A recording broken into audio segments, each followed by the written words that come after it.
Israel का Lebanon में बड़ा आक्रमण हुआ है। पहली बार लेबनान में सफेद फास्फोरस से हमला किया गया है। इस वक्त की बड़ी खबर यही, इजराइल का लेबनान में बड़ा हमला, पहली बार फास्फोरस से हमला किया गया। देर रात हिजबुल्लाह कर सकता है जवाबी बड़ा हमला, इस वक्त की बड़ी खबर। लेबनान में सफेद फास्फोरस बम का इस्तेमाल होने के बाद ऐसी जानकारी मिल रही है कि देर रात हिजबुल्लाह भी कर सकता है एक बड़ा हमला।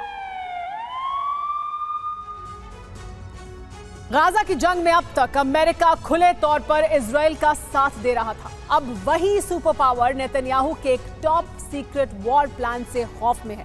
खबर तो ये तक सामने आ रही है कि अगले सप्ताह अमेरिकी एनएसए इजराइल आने वाले हैं, नेतन्याहू से मिलने वाले हैं। ऐसे में सवाल खड़ा होता है कि बेंजामिन का वो कौन सा दांव है जिससे बाइडेन हैरान है।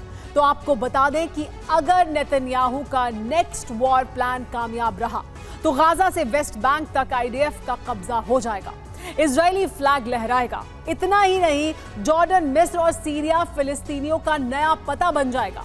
आखिर क्यों और कैसे, देखिए इस सुपर एक्सक्लूसिव रिपोर्ट में।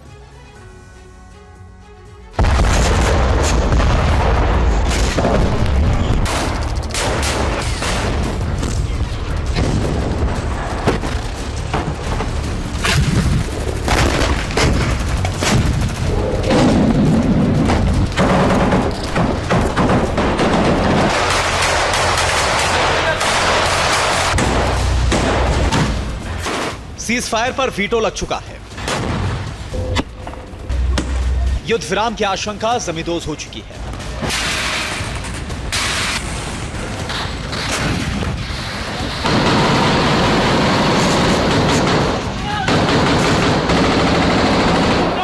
सुपर पावर अमेरिका से बारूदी खेप इजराइल पहुंचने वाली है, जिसका मतलब यह है कि गाजा जंग अभी जारी रहेगी। विस्फोटक और विध्वंसक अंदाज में आईडीएफ का अटैक भी जारी रहेगा।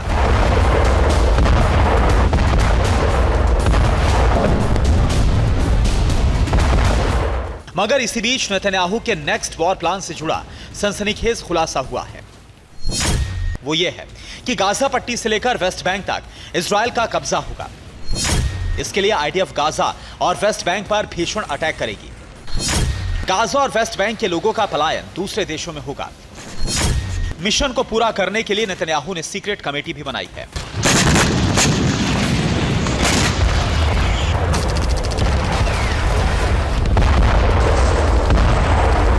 जो रिपोर्ट सामने आ रही है उसके मुताबिक नेतन्याहू के नेक्स्ट वॉर प्लान को अंजाम देने वाली कमेटी को गुप्त रखा गया।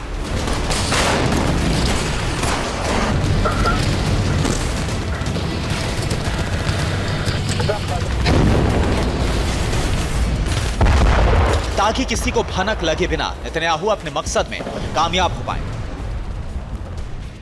गाजा से लेकर वेस्ट बैंक तक इजरायली झंडा लहरा पाए। मगर हैरान करने वाली बात यह है कि अगर इजराइल अपने मिशन में कामयाब हुआ, अगर नेतन्याहू का मकसद पूरा हुआ, तो गाजा, वेस्ट बैंक छोड़िए, पूरे अरब वर्ल्ड में युद्ध की चिंगारी फैल जाएगी, जिसका मतलब प्रचंड तबाही और भीषण नरसंहार है।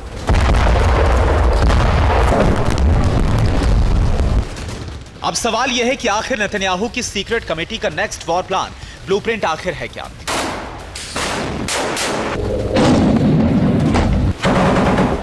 कैसे इजरायली सेना गाजा समेत पूरे वेस्ट बैंक पर कब्जा करेगी?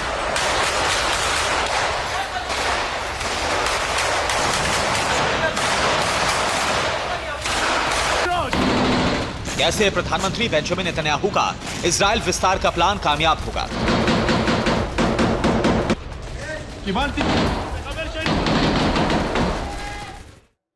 उत्तरी गाजा पर आईडीएफ का कब्जा करीब करीब हो चुका है। फिलहाल आईडीएफ का एक्शन दक्षिणी गाजा और वेस्ट बैंक में जारी है। ऐसे में नेतन्याहू का नेक्स्ट वॉर प्लान क्या है, ये भी जान लीजिए। दरअसल खान यूनुस समेत दक्षिणी गाजा के हर इलाके में आईडीएफ की तरफ से प्रचंड बमबारी की जा रही है। सिलसिलेवार अंदाज में आसमानी प्रहार हो रहे हैं ताकि जबरदस्त मिलिट्री ऑपरेशन के जरिए गाजा के निवासियों को राफा क्रॉसिंग की तरफ धकेला जाए और फिर राफा क्रॉसिंग के रास्ते गाजा के नागरिकों का विस्थापन दक्षिण गाजा से सटे मिस्र में करवाया जाए।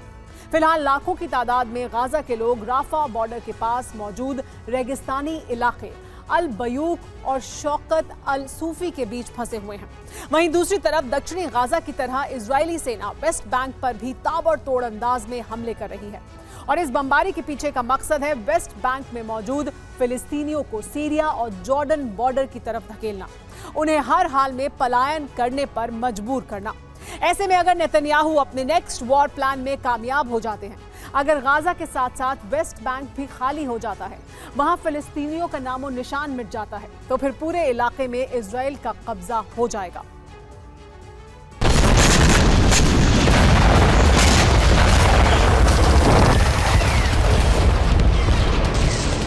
नेतन्याहू के गाजा पट्टी समेत वेस्ट बैंक पर टोटल कंट्रोल से जुड़े प्लान ने हर तरफ खलबली मचा दी है। मिडिल ईस्ट के कई मुल्क सन्न हैं। इतना ही नहीं, इजराइल का हर फ्रंट पर साथ देने वाला सबसे बड़ा मददगार अमेरिका भी घबराया हुआ है और शायद यही वजह है कि अगले हफ्ते अमेरिकी एनएसए जैक सुलिवन इजराइल का दौरा करने वाले हैं। दरअसल इजराइल का स्टैंड पहले दिन से साफ है। पहला गाजा से हमास का खात्मा और दूसरा गाजा पर कंट्रोल। लेकिन इसके साथ साथ अब वेस्ट बैंक भी इजराइल के टारगेट पर आ चुका है। आखिर क्यों, ये भी जान लीजिए। पहली वजह, गाजा पट्टी पीए या हमास के अधीन ना हो। दूसरी वजह, गाजा वेस्ट बैंक से हमास का खात्मा हो। तीसरी वजह, इन इलाकों में इजराइल का विरोध खत्म हो। दरअसल नेतन्याहू ये बात बखूबी जानते हैं कि अगर गाजा या फिर वेस्ट बैंक पर आईडीएफ का दबदबा नहीं रहा, अगर हमास का नामो निशान नहीं मिटा, अगर इजराइल विरोधी गुट एक्टिव रहे, ऐसे में आज नहीं तो कल इजराइल पर दोबारा हमला हो सकता है। इजरायली विरोधी फ्रंट फिर से एक्टिव हो सकता है। बस इसीलिए नेतन्याहू ने आक्रामक तेवर अख्तियार कर लिए हैं। मगर बेंजामिन के इस कदम के चलते अमेरिका तो एक्शन में आया ही, अरब वर्ल्ड के बाकी देशों ने भी इजराइल को खुली चेतावनी दे दी।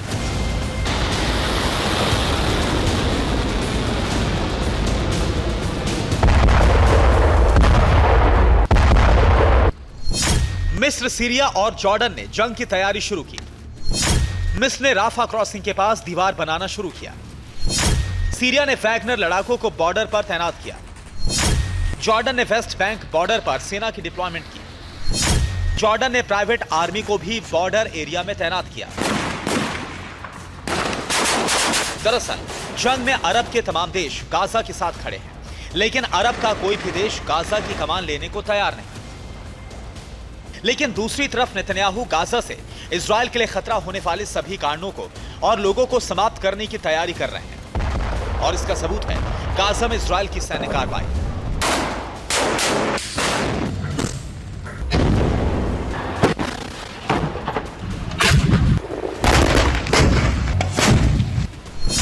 जी हां, बीते 24 घंटे में गाजा में 300 से ज्यादा मौत हुई।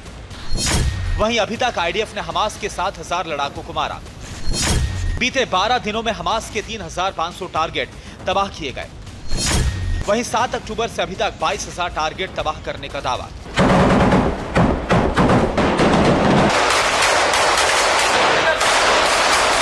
हालांकि इजरायली हमले के जवाब में हमास भी पलटवार कर रहा है।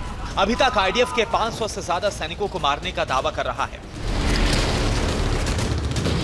लेकिन इजरायली ब्रिगेड के बारूदी तेवर, गाजा से वेस्ट बैंक तक कब्जे का वॉर चैप्टर और नेतन्याहू के इजराइल विस्तार का ब्लूप्रिंट गाजा वेस्ट बैंक ही नहीं बल्कि पूरे अरब वर्ल्ड के लिए खतरे की घंटी बजा रहा है।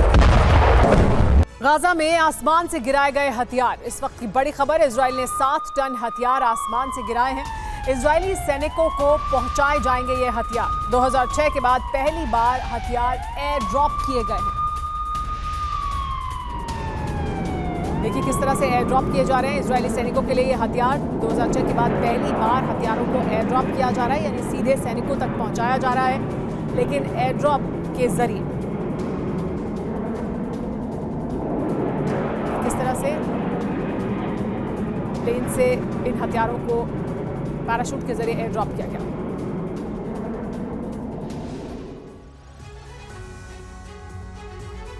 क्या याह्या सिनवार के अंत से ही गाजा में युद्ध का अंत होगा? नॉर्थ गाजा में ताबड़तोड़ हमले के बाद अब इजराइल का लक्ष्य साउथ गाजा में सिनवार को तलाश करके उसे मारना है।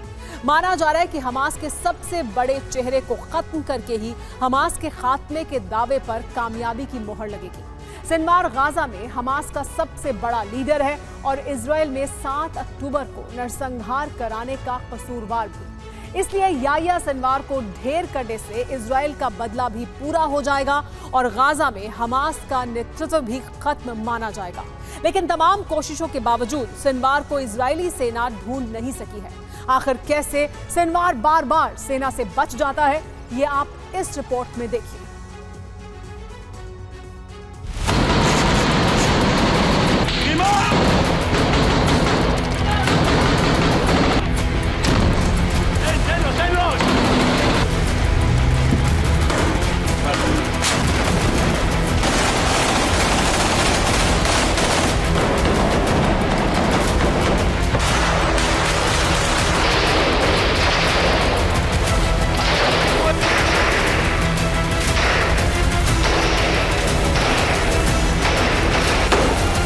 सिर्फ एक शख्स जिसकी वजह से हर दिन चल रही है हजारों गोलियां,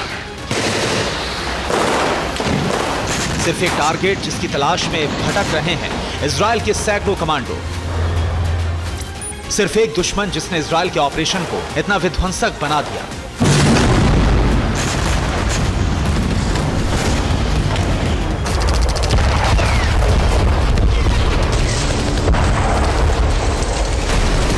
इजराइल में नरसंहार का ऐसा कसूरवार जिसे किसी भी कीमत पर बख्शने वाला नहीं है इजराइल।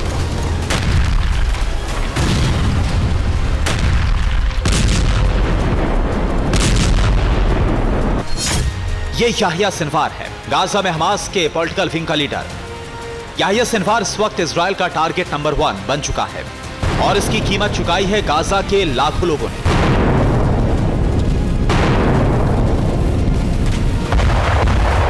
खान यूनिस में हर दिन बम बरस रहे हैं। इजरायली सेना इस इलाके को घेर रही है। याह्या सिनवार को यहां अब तक नहीं मिला है।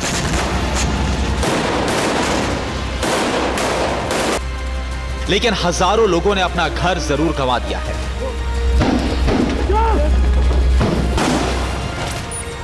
माना जा रहा है कि याह्या सिनवार खुद सेफ जोन में है, लेकिन उसी के इशारे पर हमास के लड़ाके हमला कर रहे हैं।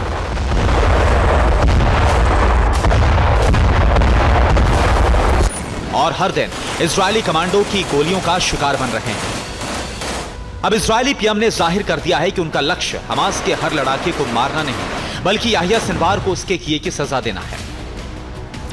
בימים האחרונים עשרות מחבלי חמאס נכנעים בפני כוחותינו. הם מניחים את נשקם, הם מוסרים את עצמם לידי לוחמינו הגיבורים. זה ייקח עוד זמן. नेतन्याहू ने ये बातें ऐसे ही नहीं कही हैं। दरअसल गाजा में इजराइल का ऑपरेशन अंतहीन नजर आ रहा है, क्योंकि गाजा में इजराइल का मिशन हमास का सफाया करना है। अब सवाल है कि यह कैसे तय होगा कि गाजा में हमास खत्म हो गया। इजराइल कैसे सुनिश्चित करेगा कि अब एक भी हमास का लड़ाका नहीं बचा है? वो कौन सा लक्ष्य है जिसे पूरा करने के बाद ऑपरेशन खत्म माना जाएगा? तमाम अनसुलझे सवालों के बीच संयुक्त राष्ट्र अनुच्छेद 99 लगा चुका है और अमेरिका को वीटो लगाना पड़ा है।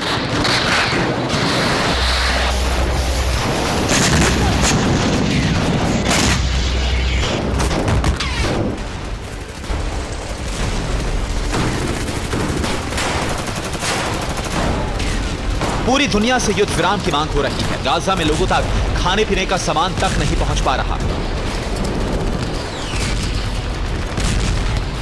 यही वजह है कि अब इजराइल एक लक्ष्य को निर्धारित करने के लिए मजबूर हुआ है और लक्ष्य है याह्या सिनवार। लेकिन सवाल है कि सिनवार है कहां?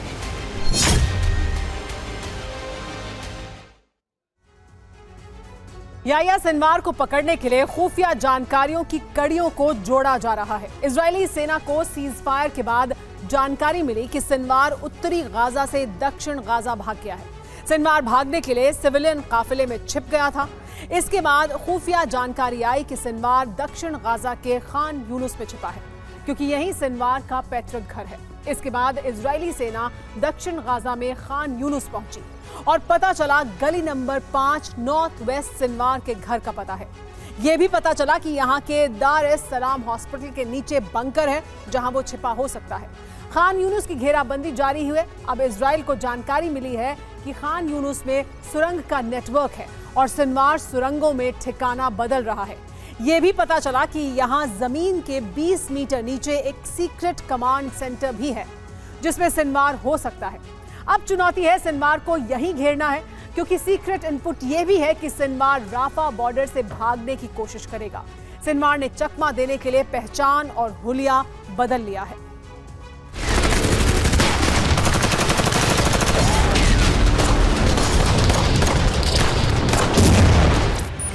इजराइल के पास मोसाद जैसी एजेंसी है, तेज तर्रार जासूस हैं, कई सैटेलाइट्स हैं। अमेरिका के कई जासूसी सैटेलाइट मदद कर रहे हैं। फिर भी इजराइल याहिया सिनवार को तलाश नहीं पा रहा है। तो उसकी सबसे बड़ी वजह है याहिया का अनुभव, उसकी जिंदगी का वो हिस्सा जो गाजा में नहीं बल्कि इजराइल में बीता है।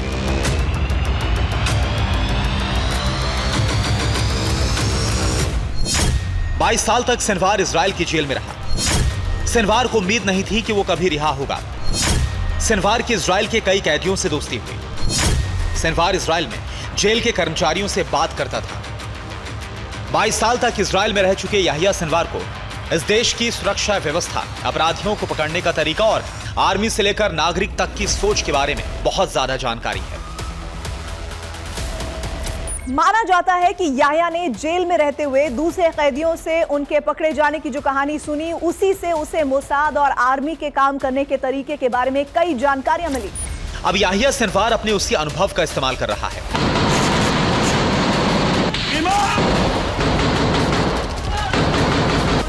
सिनवार को पता है कि इजरायली आर्मी उसकी घेराबंदी कैसे कर सकती है।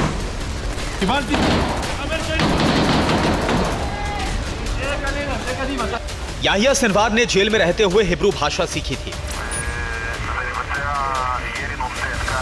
इजराइल के ज्यादातर सैनिक हिब्रू भाषा में बात करते हैं और याहिया सिनवार हिब्रू समझता है। माना जा रहा है कि सिनवार ही वो शख्स है जो इजरायली सेना के रेडियो मैसेज को सुन रहा है, सेना को मिलने वाले हर कमांड को समझ रहा है और इजरायली सेना के कोड को भी डिकोड कर रहा है। अंदेशा है कि इसलिए याहिया को इजरायली फोर्स के हर एक्शन का पता पहले ही चल जाता है और वो अपनी लोकेशन बदल लेता है। युद्ध के बीच इजराइल के लिए सेना के तमाम कोड को बदलना मुश्किल है, इसलिए अब सिनवार को पकड़ने के लिए इजराइल के कमांड सेंटर का संदेश गाजा में रेस्क्यू कर रही टीम के जरिए भेजा जा रहा है। हालांकि किसी भी देश के लिए किसी की तलाश तब मुश्किल हो जाती है जब पूरा इलाका उस अपराधी के समर्थन में। लेकिन अब खुलासा हुआ है कि सिनवार खान यूनिस या गाजा के लोगों का बहुत ज्यादा चाहेता नहीं है।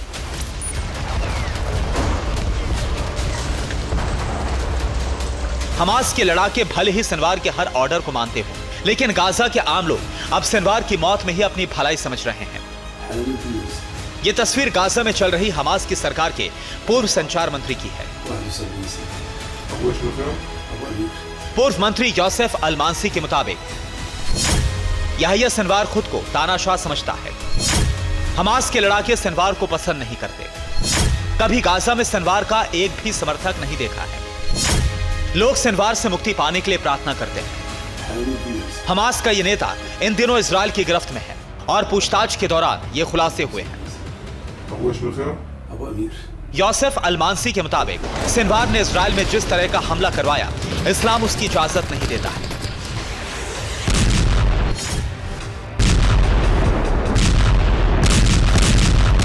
सभी तरह की मदद हमास के टनल में चले जाते हैं। देश के गरीबों के पास सहायता बिल्कुल नहीं पहुंच पाती है। हम लोगों के लिए जो भी सामग्री आती है वो हमास नेता के घर पहुंच जाता है। वो ये सामान ले लेंगे, वो मुझे गोली भी मार देंगे और हमास जो करना चाहते हैं वही करेंगे। आम लोगों की शिकायत है कि सिनवार हो या फिर हमास के लड़ाके, उनके पास छिपने के लिए सुरंग है, लेकिन आम लोग उनके किए की सजा भुगत रहे हैं। माना जा रहा है कि ऐसे हाल में जल्द मोसाद या आर्मी को सिनवार के ठिकाने का पता चल सकता है और आम लोग ही सिनवार को पकड़वा सकते हैं ताकि इजराइल के हमलों से मुक्ति मिल सके। Bureau report, TV9 Bharatvarsh. Quds brigade का इजरायली सेना पर हमला। इजरायली टैंक पर अल कुद्स ब्रिगेड ने हमला किया। हमले में इजरायली टैंक पूरी तरह से तबाह हो गया। देखिए किस तरह से ये जो हमला टैंक पर किया गया, इजरायली टैंक पर, ये अल कुद्स ब्रिगेड की तरफ से किया गया और देखिए किस तरह से जलकर राख हो गया ये इजरायली टैंक। ये हमला अल कुद्स ब्रिगेड की तरफ से किया गया है और इजरायली टैंक को निशाना बनाया गया।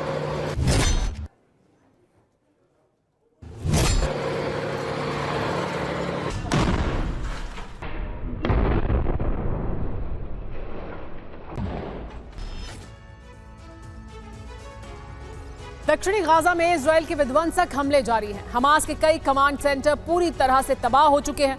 अगर यही हाल रहा तो हमास जल्दी जंग हार सकता है। अब हमास ने अपनी युद्ध नीति बदल दी है। 2 मोर्चों पर इजरायल को फंसा दिया है। दक्षिणी गाजा में हमास लड़ाकों ने गुरिल्ला वॉर में आईडीएफ सैनिकों को घेर लिया है।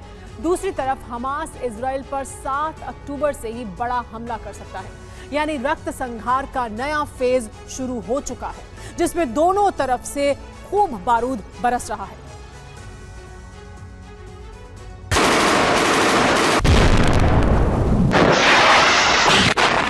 अल्लाहु अकबर वलिल्लाहिल हम्द।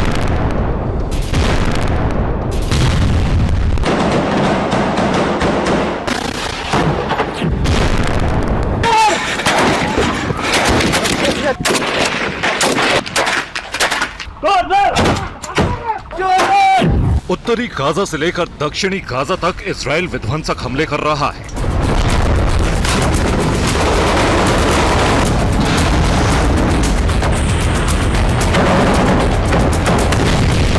हमास के लड़ाके मारे जा रहे हैं।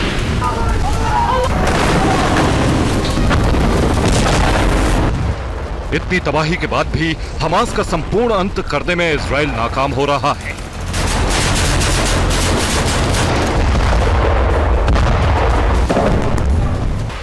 अब हमास ने बदला लेने के लिए एक नए प्लान पर काम शुरू कर दिया है।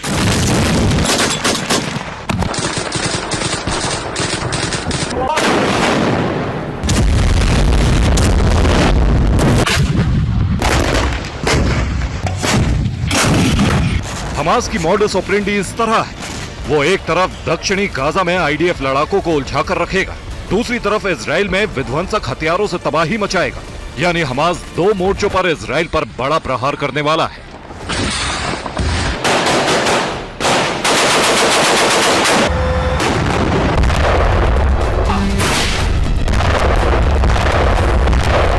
और हमास ने रक्त संहार के नए फेज पर काम करना भी शुरू कर दिया है। इसकी शुरुआत गाजा से हो चुकी है।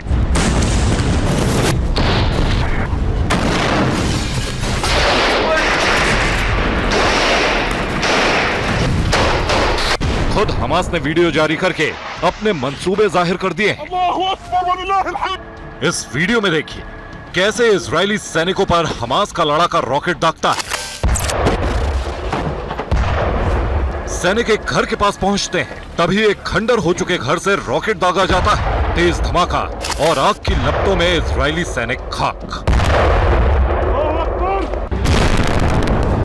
अब इस वीडियो को देखिए जिसमें कई इजरायली टैंक खान यूनिस की घेराबंदी करके खड़े हैं। तभी एक ऊंची इमारत से ड्रोन से बम गिराकर एक टैंक को तहस नहस कर दिया जाता है।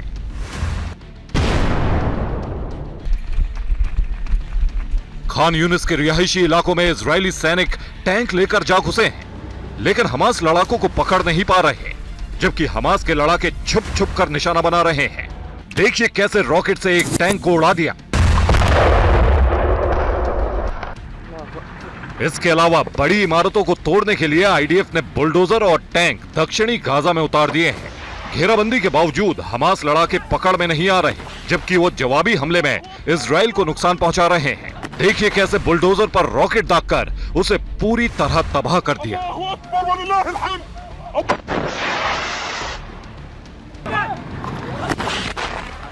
इजराइल के लिए युद्ध भस्मासुर साबित हो रहा है क्योंकि हमास लगातार उसे नुकसान पहुंचा रहा है। 7 अक्टूबर को हमला करके हमास ने इजराइल को दहलाया था, लेकिन गुरिल्ला युद्ध से उसे गाजा में फंसा दिया है। हमास लड़ाके लगातार जगह बदल रहे हैं और इस बीच इजरायली सेना पर हमले भी कर रहे हैं। यानी हमास ने आईडीएफ को अर्बन वॉरफेयर में फंसा दिया है।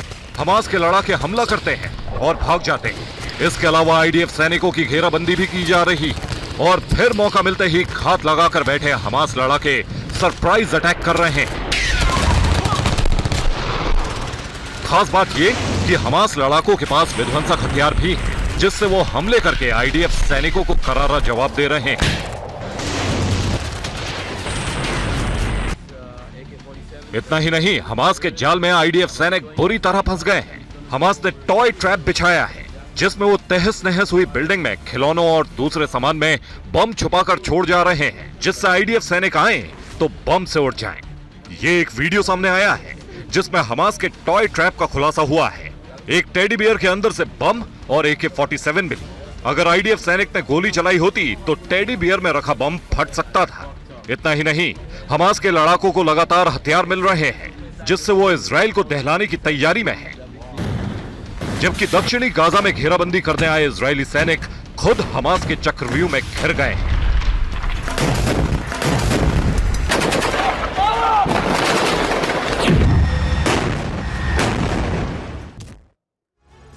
इजराइल को दहलाने के लिए हमास के पास ऐसे विध्वंसक हथियार हैं जो भारी तबाही मचा सकते हैं। इसी के दम पर हमास इजराइल को टक्कर दे रहा है। समंदर की तरफ से इजराइल पर हमला करने के लिए हमास के पास अल असेफ नाम का एक अंडर वाटर ड्रोन है, जिसे उसने खुद तैयार किया है।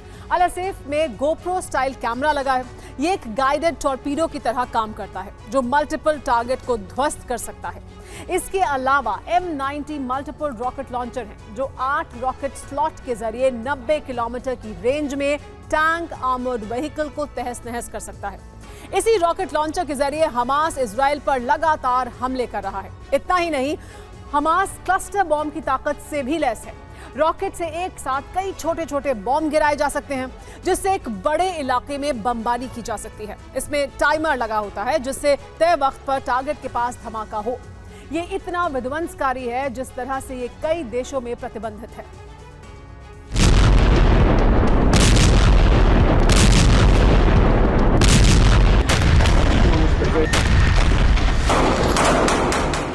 यानी इस दफा हमास 7 अक्टूबर से भी बड़ा हमला करने की तैयारी में है, इसलिए वो लगातार हथियार इकट्ठा कर रहा है, जिसमें से अधिकतर हथियारों का प्रोडक्शन उसने खुद किया है और दूसरे हाईटेक हथियार ईरान से उसे मिल रहे हैं।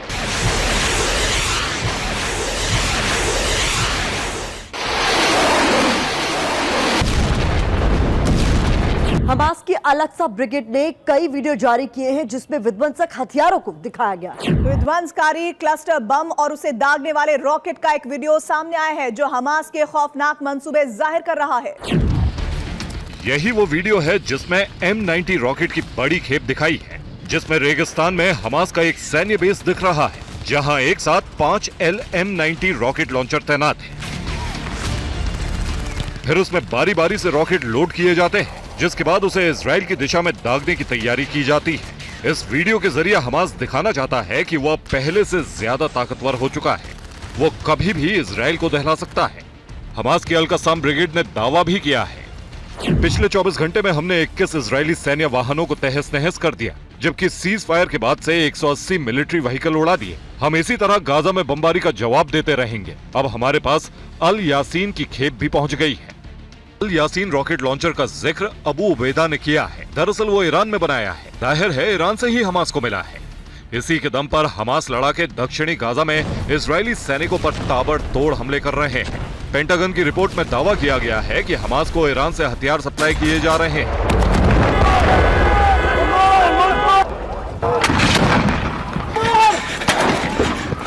जिसमें ईरान की बनाई सारम मिसाइल, जो शॉर्ट रेंज मिसाइल है, 300 किलोमीटर अटैक क्षमता है और 500 किलो तक विस्फोटक ले जाने की क्षमता है। इसके अलावा ईरान का बनाया अल यासीन 105 एंटी टैंक रॉकेट भी हमास को मिला है, जिसकी रेंज 300 से 500 मीटर है। इसे इजरायली टैंक मरकावा का काल कहा जा रहा है। इसके अलावा कमान 19 भी हमास को दिया गया है। कमान एक अटैक एंड सर्विलांस ड्रोन है, जिसकी रेंज 3000 किलोमीटर है, जो 300 किलो विस्फोटक ले जाकर तबाही मचा सकता है।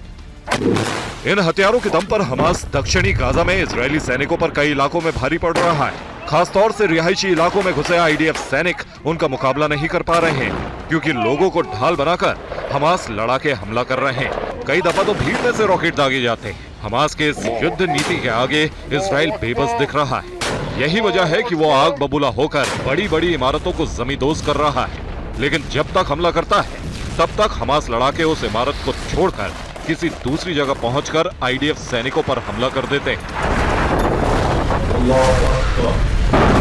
Bureau report, TV9 Bharat first. Lebanon सीमा पर एक बार फिर बमबारी हुई है। हिजबुल्ला के ठिकानों पर हमला किया गया है। हिजबुल्ला ने भी कई रॉकेट दागे हैं। आईडीएफ की चौकियों पर रॉकेट से हमला किया गया है। इजराइल की वायुसेना ने बड़ा बदला लिया।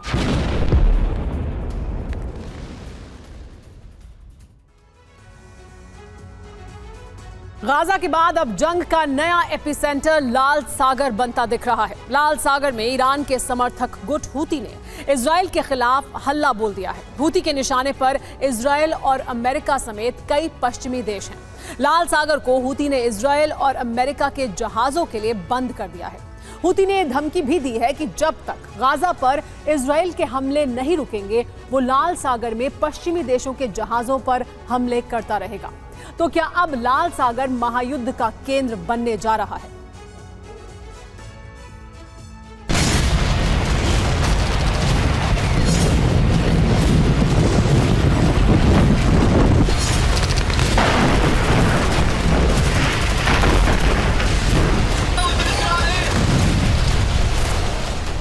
लाल सागर धधकने लगा है। लाल सागर में महाविनाश का पथ तैयार हो चुका है।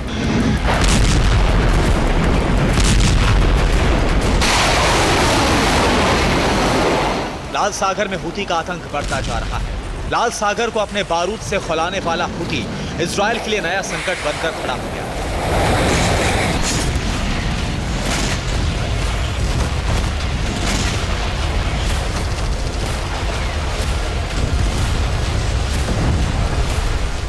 ईरान की ताकत से हूती और मजबूत हो गया है।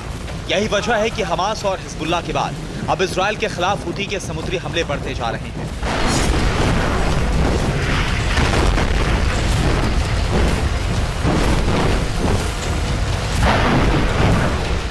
हूती के लगातार बढ़ते हमलों से लाल सागर से आने वाले जहाजों पर खतरा भी बढ़ता जा रहा है। इसी बीच हूती ने एक बार फिर से धमकी दी है कि वो लाल सागर के रास्ते इजराइल जाने वाले जहाजों को निशाना बनाए बिना नहीं छोड़ेगा।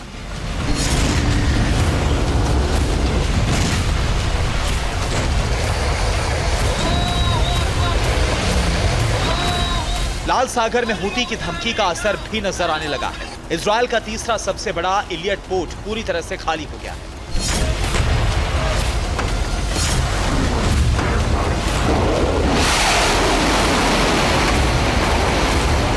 यही नहीं, हूती की धमकी के बाद इजराइल जाने वाले जहाजों का रूट भी बदल गया है। इजरायली पोर्ट की आमदनी 85% गिर गई है। इससे इजराइल में 3% तक महंगाई बढ़ सकती है। एक रिपोर्ट के मुताबिक हूती ने अब लाल सागर और अरब सागर के मुख्य रास्ते को कब्जा करने का प्लान बनाया है। पिछले हफ्ते भी हूती ने यमन के तट पर 2 जहाजों पर हमला किया था, जिनके बारे में हूती का दावा था कि वो इजराइल के जहाज थे।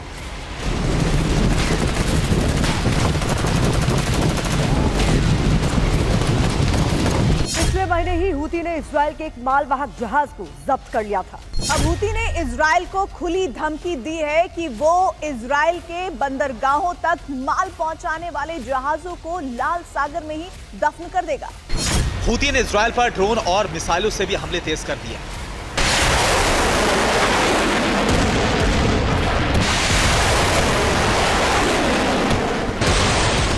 एक रिपोर्ट के मुताबिक ईरान ने अब एक ऐसा ड्रोन बनाया है जिससे हवा से हवा में मार करने वाली मिसाइल दागी जा सकती है। रविवार को ही ईरान ने अपने इस खास ड्रोन को तेहरान में लॉन्च किया। माना जा रहा है कि इसकी पहली खेप हूती को जल्द मिलने वाली है। जाहिर है, ईरान से मिलने वाले इस नए हथियार के बाद हूती और भी खतरनाक हो जाएगा।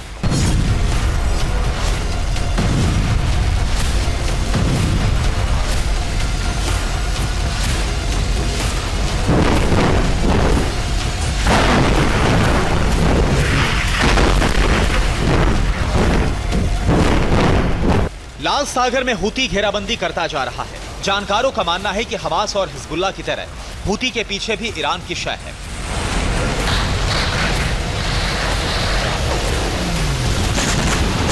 जो लगातार हूती को विध्वंसक हथियार देकर उसे इजराइल के खिलाफ उकसा रहा है।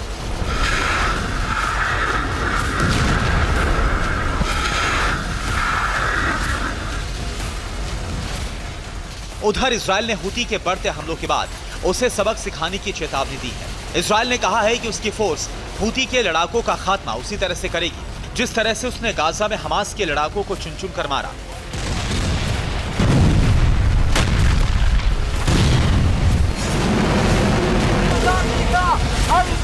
और हमास के ठिकानों पर बम बरसाकर उन्हें तबाह कर डाला।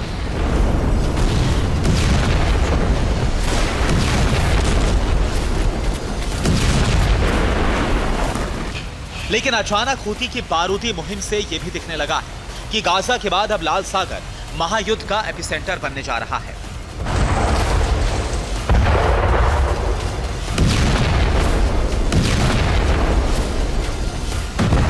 लाल सागर में हूती के बढ़ते हमलों से अमेरिका भी अलर्ट हो गया है। रेड सी में अमेरिका ने हूती पर विध्वंसक जवाबी हमला भी किया।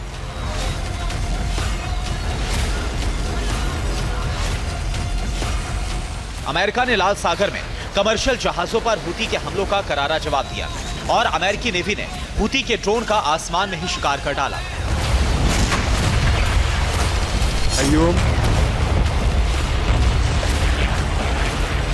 दरअसल लाल सागर और अरब सागर में हूती बैलिस्टिक मिसाइल और ड्रोन से हमले कर रहा है, जिसके जवाब में अमेरिकी नेवी ने बड़ा एक्शन लेकर हूती को चेतावनी भी दी।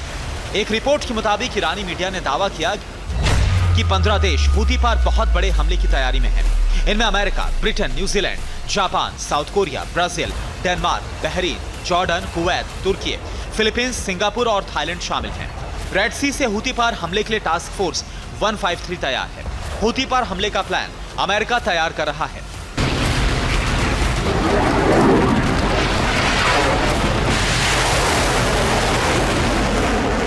इससे पहले फ्रांस के एक युद्धपोत ने लाल सागर में यमन के तट की ओर जा रहे 2 ड्रोन को मार गिराया था।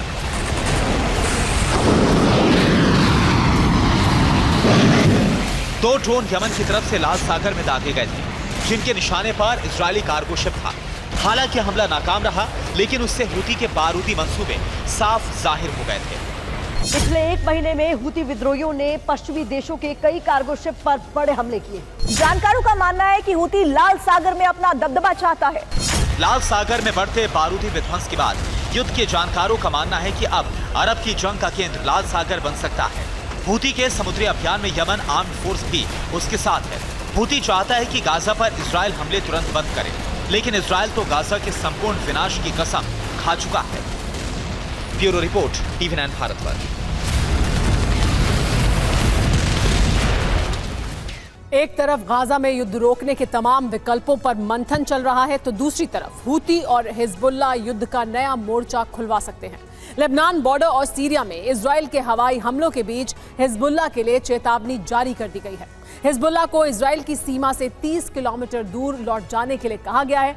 इजरायल सिर्फ 48 घंटे का अल्टीमेटम दे रहा है। माना जा रहा है कि इजरायल उसके बाद हमले की शुरुआत कर देगा। युद्ध इसलिए तय माना जा रहा है क्योंकि हिजबुल्लाह अब रूस के हथियारों से लैस है और लड़ाकों के हौसले बुलंद हैं।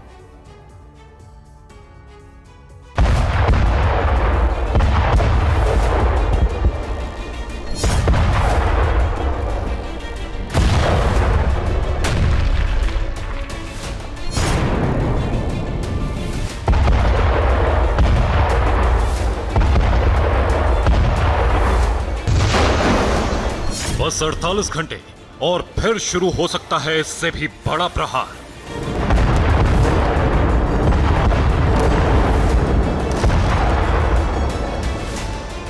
इजराइल की अल्टीमेटम को अगर अनसुना किया गया तो लेबनान बॉर्डर को भी गाजा बनाने का मिशन शुरू हो जाएगा। वैसी ही तबाही मच सकती है जैसा गाजा में देखा जा रहा है।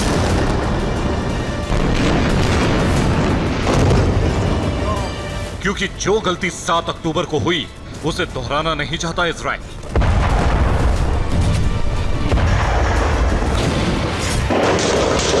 जिस तरह हमास को हमले का मौका मिला, उसी तरह हिजबुल्लाह को कोई मौका नहीं देना चाहता इजराइल।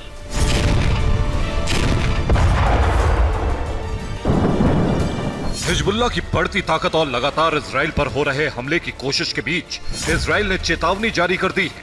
चेतावनी ये कि हिजबुल्लाह को अपने पुराने पोजीशन पर जाना होगा। हिजबुल्लाह को लितानी नदी के पीछे लौटना होगा। 48 घंटे में हिजबुल्लाह नहीं लौटा तो हमला किया जाएगा।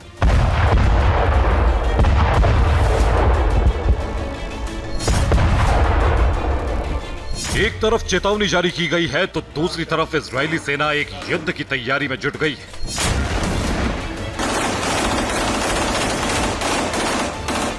लेबनान सीमा पर नजर रखने के लिए अलग कमांड सेंटर को 1 महीने पहले ही तैयार कर लिया गया था। अब वायुसेना और थल सेना की ब्रिगेड को चुना जा रहा है।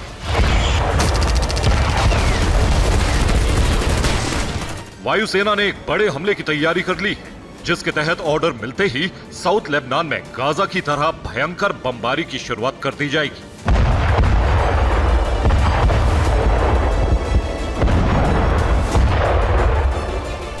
आईडीएफ के chief of staff Harji Halevi ने रविवार को लेबनान की सीमा पर सैनिकों से मुलाकात की और वहां के कमांडरों के साथ हालात पर बात की। आईडीएफ चीफ के दौरे से साबित हो गया है कि इजराइल में तैयारी पूरी हो चुकी है और लेबनान में हिजबुल्लाह पर कभी भी एयर स्ट्राइक की रफ्तार तेज हो जाएगी।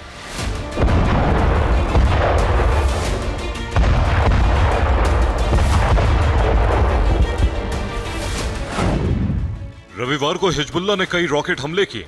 रॉकेट प्रहार के बाद इजरायली वायुसेना ने जवाबी एक्शन किया। इजराइल ने हिजबुल्लाह के मुख्यालय को टारगेट किया। टैंक से भी इजरायली सीमा पर बनी चौकियों पर हमला किया गया।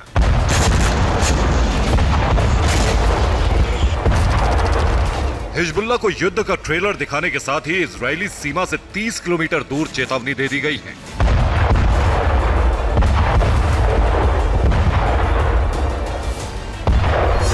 दूसरी तरफ सीरिया में भी ईरान समर्थित गुटों पर प्रहार तेज कर दिया गया है। इजराइल ने सीरिया की राजधानी दमिश्क पर जोरदार अटैक किया है। इजराइल ने दमिश्क के इंटरनेशनल एयरपोर्ट पर हमला किया है।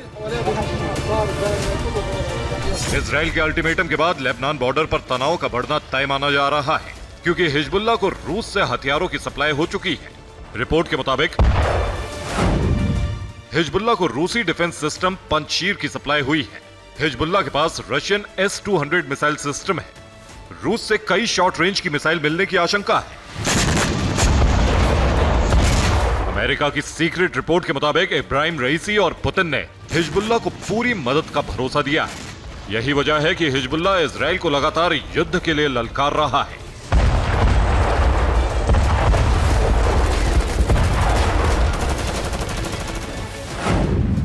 रूस ने हिजबुल्लाह तक हथियार पहुंचाने के लिए प्राइवेट मिलिट्री ग्रुप वैगनर की मदद ली है। वैगनर ग्रुप से P-800 ऑनिक्स मिसाइल भी हिजबुल्लाह को मिल सकती है। इसके अलावा हिजबुल्लाह को ईरान ने ड्रोन और मिसाइलों से लैस किया है।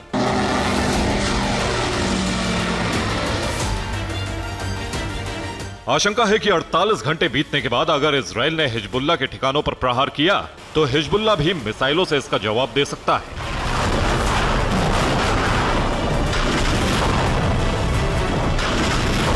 Bureau report, TV9 Bharatvarsh. Israel के खिलाफ ईरान लगातार बारूदी मुहिम छेड़े हुए है। इजराइल का आरोप है कि उस पर हमले के लिए ईरान हर तरह से साजिशें कर रहा है। अब ईरान ने इजराइल पर हमले के लिए नया रूट तैयार किया है। इजराइल की खुफिया एजेंसी मोसाद ने खुलासा किया है कि ईरान की बारूदी मुहिम को आगे बढ़ाने वाला ये रूट है साइप्रस, जिसके जरिए तेहरान इजरायली नागरिकों और ठिकानों पर बड़े हमले करना चाहता है।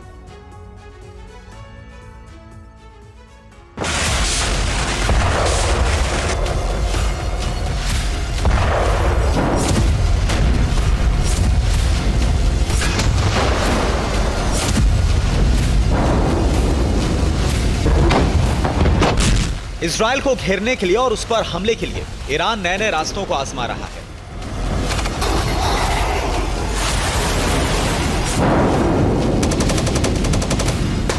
अब इजराइल ने दावा किया है कि ईरान ने उस पर हमले का नया रास्ता साइप्रस को बनाया है।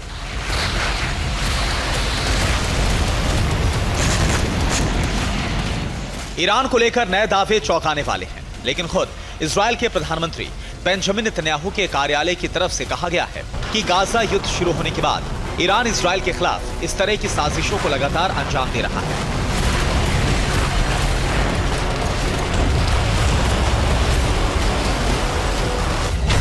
इजरायली खुफिया एजेंसी मोसाद ने साइप्रस में ईरानी मॉड्यूल का खुलासा किया है। साइप्रस में 2 ईरानी नागरिकों को हिरासत में लिया गया। ईरानी मॉड्यूल का मकसद इजरायली नागरिकों पर हमले का था। ईरानी मॉड्यूल को इजरायल के खिलाफ हमले के तरीके के बारे में भी प्रशिक्षित किया गया था। इजरायल के इन सनसनीखेज दावों के बाद ये सवाल उठ रहा है कि क्या साइप्रस ईरान के इजरायल विरोधी अभियान का नया रूट बन गया है।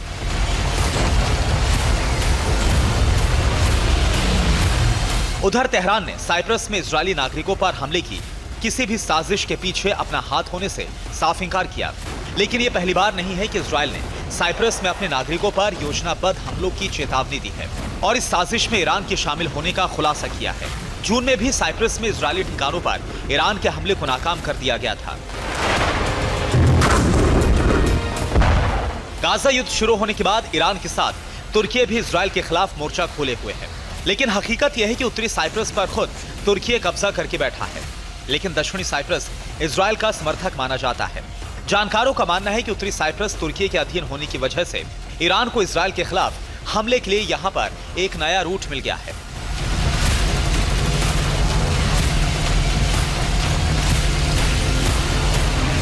ईरान पहले से ही कई दूसरे देशों में इजरायल विरोधी अपने प्रॉक्सी गुटों और ठिकानों को तैयार कर चुका है। ईरान उन प्रॉक्सी गुटों के जरिए इजरायल को चारों तरफ से घेर भी रहा है। पहले ईरान ने हमास को इजरायल के खिलाफ हमले के लिए उकसाया। उसके बाद हिजबुल्ला और हूती भी ईरान की शह पर इजरायल पर हमले कर रहे हैं। ईरान ने सीरिया, लेबनान और यमन के साथ इराक में भी इजरायल के खिलाफ बारूदी ठिकाने तैयार कर रखे हैं, जो इजरायल के लिए परेशानी का सबब बने हुए हैं। इजरायल के खिलाफ ईरान समर्थक ये फ्रंट लगातार सुलग रहे हैं, जो महाविध्वंस पर आमादा है। Bureau report, TV 9 Bharatvarsh.